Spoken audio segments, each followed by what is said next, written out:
Happy 12/17, everybody. We are quickly approaching the end of the best year yet, 2013. The new best year yet to come. This is AnGeal discussing a few things about the Akashic Record.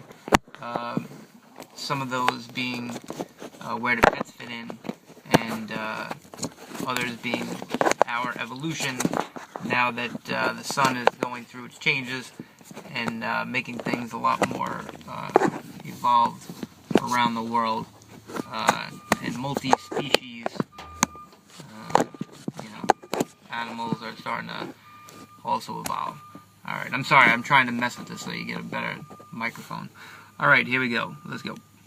Welcome to the show. Hi, George. Hi, AnGeal. Hi. I was wanting to know if our pets, our dogs and cats, are also in the Akashic Records since their creation as well.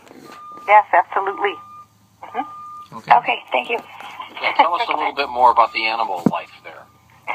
Yeah, the animals are interesting because a lot of them are in like a collective soul.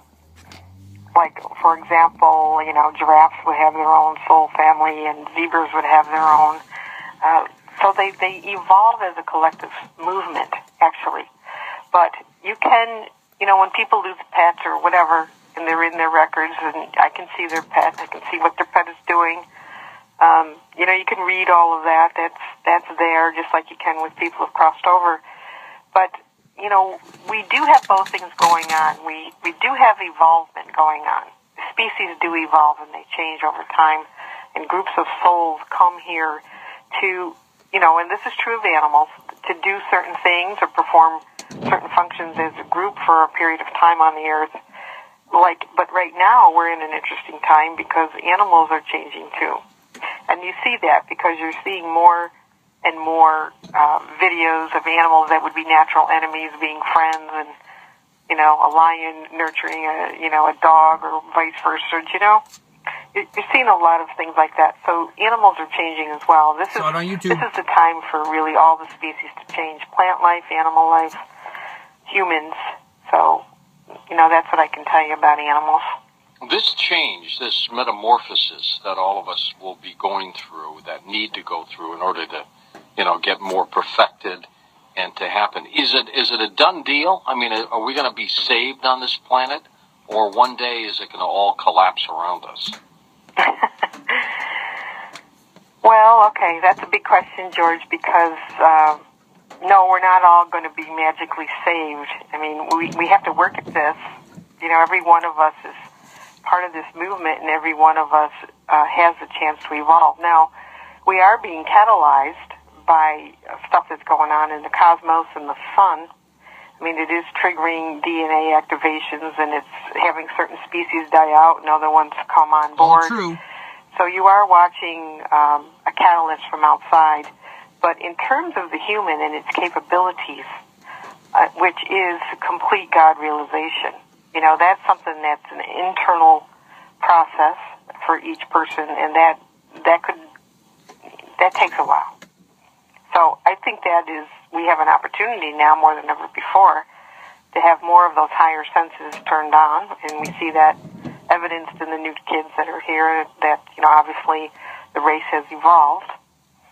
But, we have so many things now to help us clear and change and move on, and, so we're being given a fantastic opportunity, but the ultimate goal really is that we wake up to who we truly are as God beings. But you don't actualize God inside of you unless you do your inner work, and that's usually a journey up the Kundalini, which is has everything to do with high virtues and transforming the lower self. Meditation. Let's go to Pauline in Flushing, Queens, New York. Pauline, go ahead.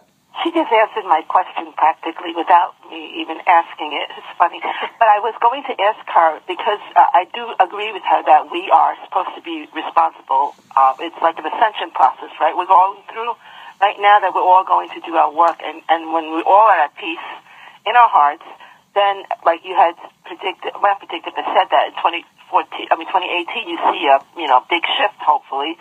And that's a good thing. I was going to ask her if she had seen in the Akashic Records about the second coming of Jesus, and I'm not a biblical Bible person. I'm just asking this as a generalized for the planet, and what he's here to come back for, if it's not. Yeah, that's a good question.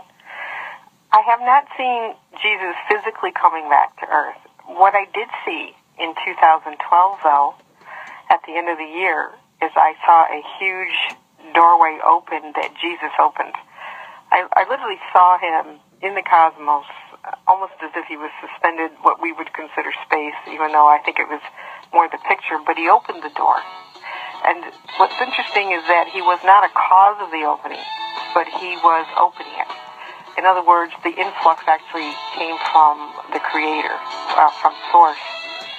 So I don't see him, when I've checked in on him, on Jesus, and I've talked to him, he is off doing a lot of other things on other dimensions. All right, let's talk more about that when we roll right back.